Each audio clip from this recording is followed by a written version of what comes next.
Welcome to this podcast. Here we discuss introspection, being, development, and all the good stuff. One of the various names that we can name the current climate, our generation, the culture of where we're going, is by its existential risk that we're facing. And this is due to quite a various amount of things that caused us to face the possibility of extinction or near extinction as a species. Now, mostly it has to do with the advances we've made in human power, and harnessing that power is becoming increasingly difficult. So we're constantly meeting the threshold of somebody, an entity, a country, a possibility of near, exploding on that power in the global front and causing havoc. And it's understandable that one with so much power will not contain it. Even as an individual, somebody with such advancements in their self and their ability of their mind and their body, they will eventually fail. For instance, the drug epidemic. It's just a simple consumption of something, and it wreaks havoc on the body. And the power is right there. It's so easy to obtain it. And so we're going to need deeper morality to abstain from so many of these things that will cause havoc, even though they're so powerful. We're facing an increasingly more difficult realm of choices. We never had the choice to use a nuclear weapon, and now that we have the choice, things become difficult. We never had the choice to manipulate biology, and now we have that choice. We never had that choice of creating replications of humans through AI technology, and now we have that choice. And so we're constantly facing the appropriation of all these methods and powers that we will break, whether it's an individual or as a society. So it's understandable that there's a fear response that we are facing existential crisis, not in the sense of emotional experience, but in the reality sense, in the sense that one of the many different threats are going to explode onto humanity and cause devastation, if not extinction. And so most pragmatic people will approach this. First, there are those that say that there's no existential risk. It's progression, and as progression, we're facing, like in any other generation, the possibilities of the difficulties, and we're facing, new problems, just like the old generation faced their own problems. And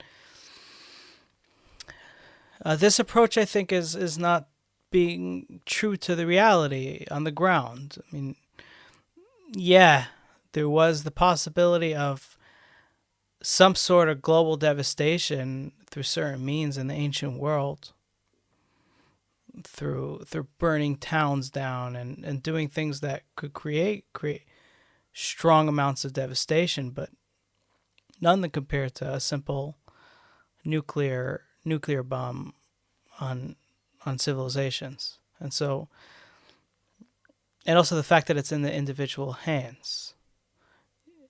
It was never so individualized, the power.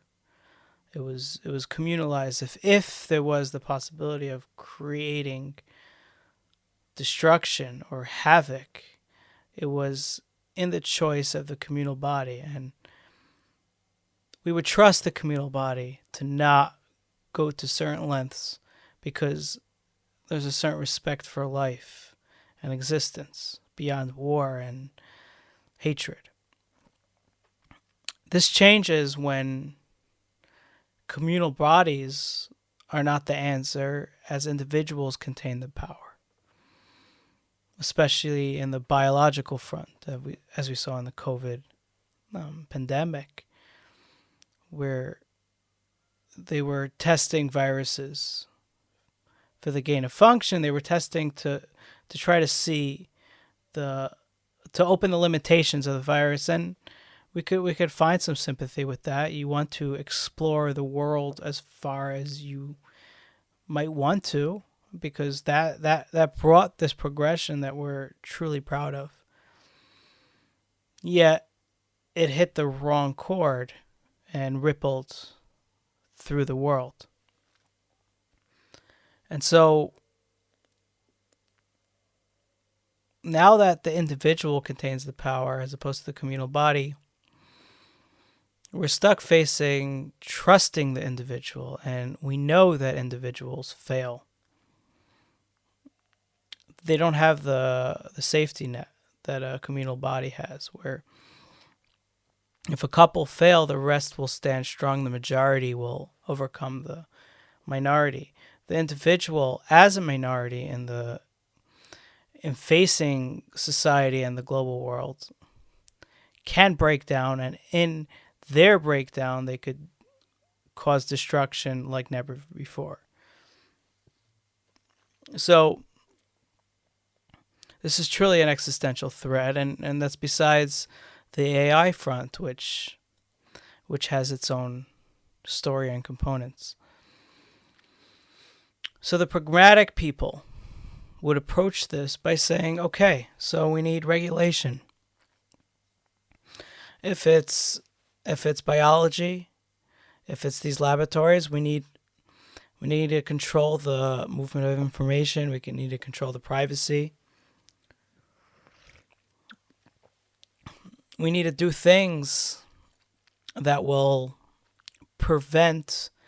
impose the individual to interact with the communal body, even at the most private areas of their life. For example, in doing their own laboratory studies in a lab, or even at home. And so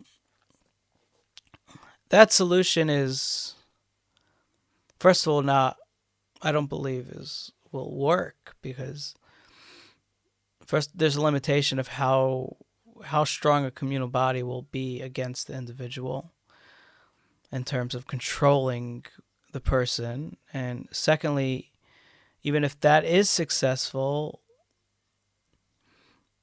everybody gets hurt in a totalitarian regime, which we're looking for as the haven for all this. It first of all regresses human progress. It stunts expression. It brings the primordial world back into light. So I think such a solution falls on its face, although in facing an existential threat, it might be justifiable, like we've seen in COVID, to go to such methods, because, well, we all agree that we don't want millions to die, so we'll make some sacrifices on that front. Like, we have to agree that if we find out tomorrow that half the world's population will die, that we're going to take some measures that are extreme on the individual freedom in order to save that half of planet. So that's the pragmatic front. And then there's the little bitty details, like how do you do that in each area of existential crisis. But I want to move away from this and approach this from a more, I guess, philosophical or cognitive point of view.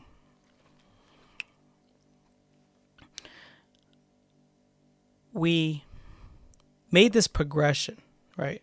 We invented and created the hydrogen bomb, the nuclear weapons. through science. Now, we did it in two methods. One, the theoretical.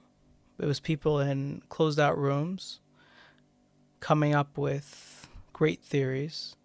And then there was the practical, when we attempted to apply those things. Okay, so let's use those two approaches to progression and the existential threats. For example, let's say AI. There's the people in rooms programming and coming up with the ideas of possibilities in the realm of AI, and then there's the implementation and what we're seeing in this current day. The thing is like this: when one theorizes, because it all starts with the theory of the computer, the theory of the internet, and the theory of AI. It's someone coming up with these ideas now and dedicating their life to them, which is important because they're not just coming up with ideas and then just moving to something else. They're saying, wow, let's take this idea, let's hone on it, let's develop it, and let's let it blossom to its fullest potential. This I find to be the area of the problem. It's the early on theorizing that causes the disruption, which ultimately brings too much power to the individual and to society. The theorizer, because they dedicated their whole life to the study of whatever they're studying, they're living in an abstract part of their brain and experience. Because we don't experience life in the realm of mathematics. And we definitely don't experience life in the realm of these theories. Life itself doesn't need a computer to express itself. You wake up in the morning and you breathe and you eat and you bathe. These are fundamental things to humankind. They will always be such, or at least in the near future.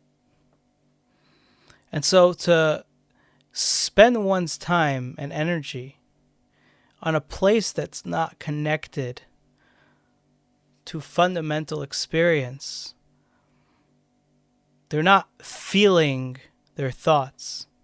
When they're thinking how to input a piece of code, they're not feeling that experience because code and human condition experience don't match. While if somebody's thinking about their relationship, they're feeling the emotion as the thoughts flow because they're coinciding, they're working together with the body. And so this abstract type of thinking divorces one's mind from the body and from other components of the mind. Okay, so we're going to call this abstract thinking. So this type of thinking is, I think, the crucible of the problem. Because we have an integration difficulty. Okay, so because the person is not experiencing their thoughts, because there's nothing relative to how they're thinking and their own deep personal experiences. They have a whole personal life that doesn't integrate with these ideas, and they're dedicating their whole life to these ideas because you're not going to be successful by just brushing through it. It will continuously, in its evolution, have an integration problem, meaning the computer will never fully integrate with human emotion, however far we go down the line, because it didn't start out like that. That's one. And secondly, there is fundamentals to human nature. And the theorizer that first created the computer, I'm just giving an example. I don't know the history. The theorizer that first created the computer didn't experience an integration with selfhood and the computer. And so everybody using a computer, the billions in the world that use computers, use technology in this way, don't experience their emotion. And just from my own anecdotal experience, using a computer, you automatically divorce yourself from the moment-to-moment emotional response to thought because of how abstract the experience of using a computer is. And so the integration problem, meaning, okay, so let's go to the lab, right? The Wuhan lab and others such. They're taking live viruses that they've found in the wild, and they're saying, okay, let's explore the potential of this virus. Okay, so right away we're facing an integration problem, because what about the human experience wants to explore the potential of viruses? Like where's the emotional response to that experience? Then you might say that all laboratory study has an integration problem, and there is some truth to that. And in fact, all of science might have an element of divorcing oneself from emotional experience, but there's some things that would be very difficult to integrate even if we tried. Like if you sat down people that are doing gain of function research and seeing the potential of the adaptivity of certain pathogens, when they do such research, we must ask them, like you're dedicating your life to this. Now, where is that integration in your own human condition? Like, okay, so they'll come up with ideas like, okay, we want to prevent future pandemics, or we want to at least have the code so that we could come up with a vaccine that will prevent these things from spreading. We'll already have the bank. And then we're going to talk about the fact that you are theorizing today for existential problems that don't really exist in your current experience. You're coming up with, you're maddening the world, and then through that you're living. It's like walking around and thinking there's a possibility that there's a threat on the street right now, and so I'm going to do certain things in my life in order to make sure that I'm protected from that threat out on the street. Now, I don't know if there's a threat out on the street, and it's not in my human experience. There's no emotional response going on. There's no fear. There's no fight or flight. It's just I'm theorizing. Now, if one has a fight or flight, like they're in a lab and they're like, there's an actual virus coming out and we have to find preventable measures. And so there's an emotional response. There's a world out there that's experiencing chaos and we could stop that. And we're a part of that world. But they're not experiencing that sense of humanness that goes along with their study. And so they're not really integrating it. They're abstract thinking into the human condition. So really the solution is quite simple. It's not a solution in the different various existential threats or whatnot, but rather a return away from this extreme abstract thinking that doesn't connect to human experience. Now, one might ask, well, if we're going to remove all abstract thinking, so does so much of science and technology and progression. Well, not all of it. Not everything goes away. Only the extreme abstraction that just doesn't integrate well with selfhood. it's known that a programmer, let's say, the personality type of a programmer will be somebody who is less sociable because they're spending so much time isolated, and one who's, let's say, not experiencing deep expression of life. We can't even imagine a deep, artist and somebody in the creative arts sitting down and programming for 12 hours. We couldn't even, fathom such an idea, because right away, the first piece of code that they're ready to type, they're like, okay, what does this have to do with me? Where's my expression in this? They're constantly questioning where's the human experience to what I'm doing. Now, does that mean that we should all be in the creative arts? I don't think so. I think there's a time for abstraction. I mean, you want to try to theorize beyond yourself so that you could experience it yourself.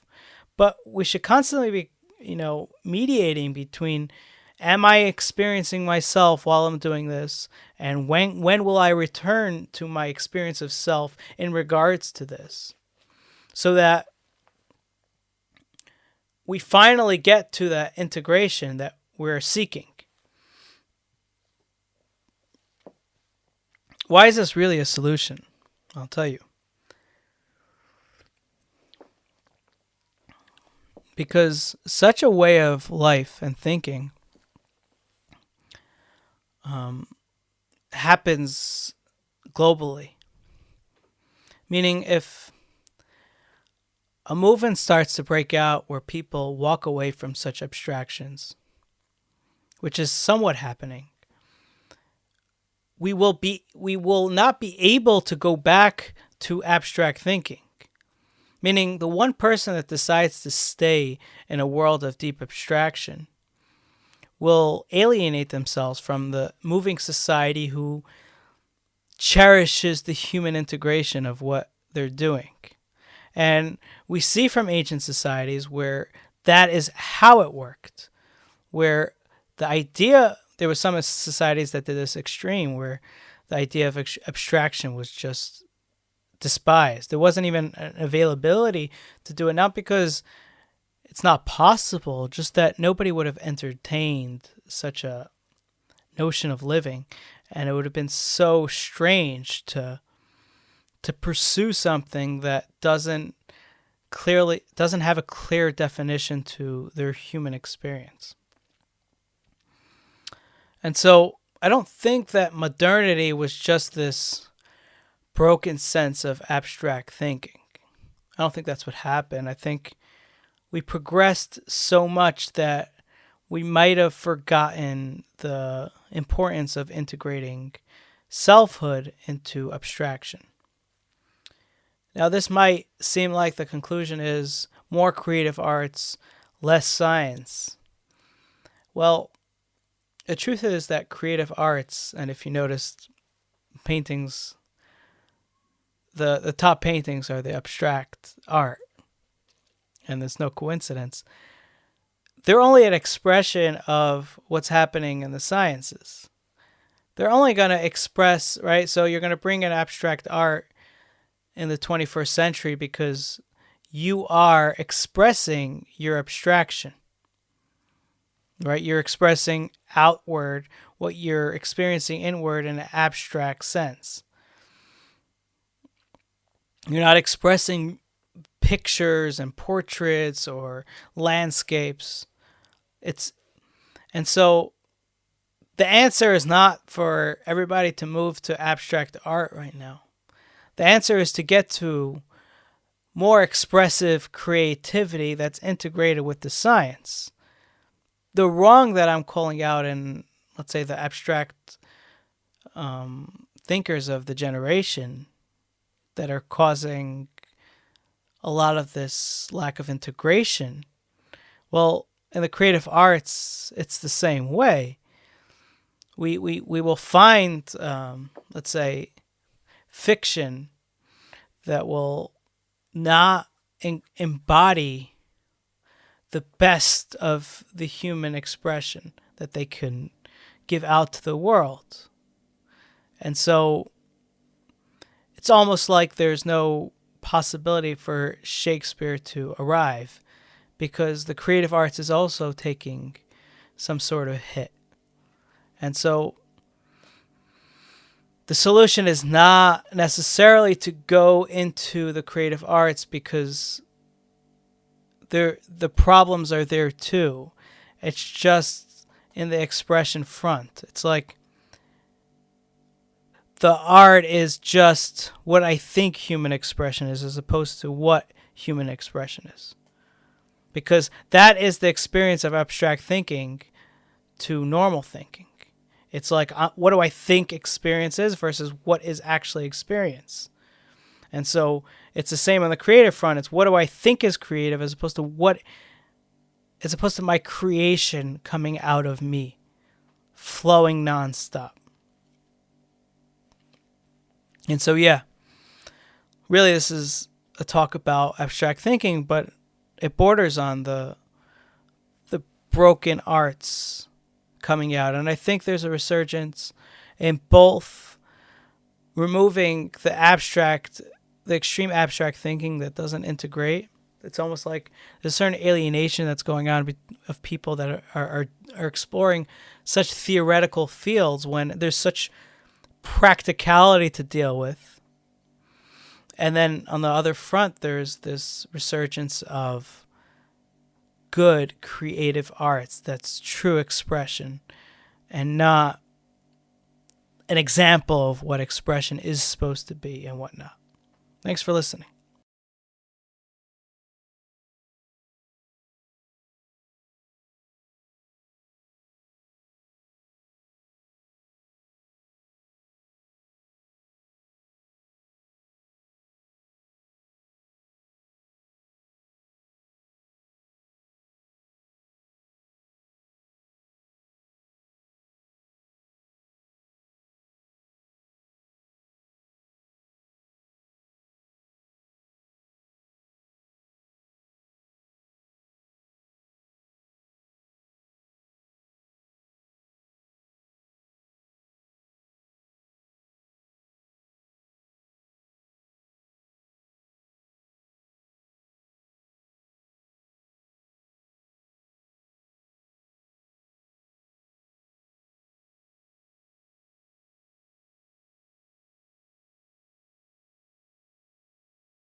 Thanks for listening, and if you would like to see the video version of this, check out my channel on YouTube.